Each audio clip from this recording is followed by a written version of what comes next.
Dans la nuit, le bruit tant redouté depuis des jours réveille la capitale ukrainienne dans un moment de panique. À 4h30, les premières explosions déchirent au loin le ciel de Kiev pour la première fois depuis la Seconde Guerre mondiale. Au moment où le jour se lève, les premières sirènes d'avertissement retentissent pendant de longues minutes depuis des haut-parleurs à travers la capitale. Ça y est, la Russie est passée à l'attaque. J'ai été réveillé par le bruit des bombes, j'ai fait des sacs et je me suis enfui.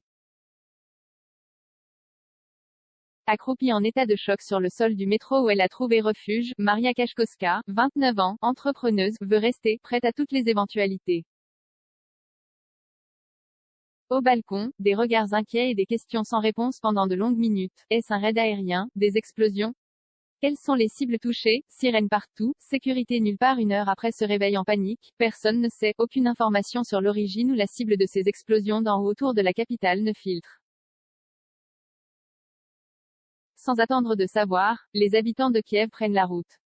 Les avenues se retrouvent, alors qu'il fait encore noir, avec le trafic des heures de pointe. Des voitures remplies de familles filent vers l'extérieur de la ville, l'ouest ou à la campagne, au plus loin de la frontière russe, située à 400 km. Si le front de l'Est est celui où les bombardements semblent soutenus, aucune région de l'Ukraine ne semble à l'abri. À l'autre bout du pays, dans la ville balnéaire d'Odessa et même à Lviv, la ville de l'Ouest où les États-Unis et plusieurs autres pays ont déplacé leurs ambassades, les sirènes, indiquant qu'il faut se mettre à l'abri en urgence, se mettent aussi à sonner toutes les 15 minutes.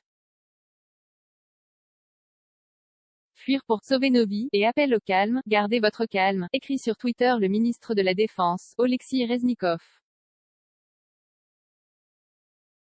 Si possible, restez chez vous. La situation est sous contrôle. Votre tranquillité d'esprit et votre confiance dans les forces armées ukrainiennes sont actuellement la meilleure aide, enjoint-il à la population.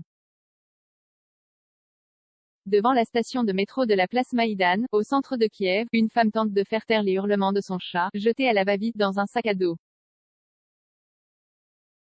Nous devons sauver nos vies, et on espère que le métro est assez sécurisé, comme c'est sous terre, souffle Ksenia Mitchenka, avant de s'engouffrer dans le métro. Des familles affluent devant l'entrée de la station valises et sacs à la main, les yeux rivés sur leur téléphone. Les agents ont ouvert les tourniquets et indiquent le chemin. Au bout des interminables escalators, des groupes de personnes attendent, assis à même le sol. Nous restons ici, c'est plus sûr, on va attendre ici, explique dans le métro une jeune femme, refusant de donner son nom, qui garde contre elle son sac avec ses papiers, des chargeurs et beaucoup d'argent en liquide. Les essentiels, pour fuir en temps de guerre. 0 commentaire 13,1 K partagé sur Messenger, partagé sur Facebook, partagé sur Twitter, partagé sur Flipboard, partagé sur Pinterest, partagé sur LinkedIn, envoyé par mail, sauvegarder une faute. Imprimé.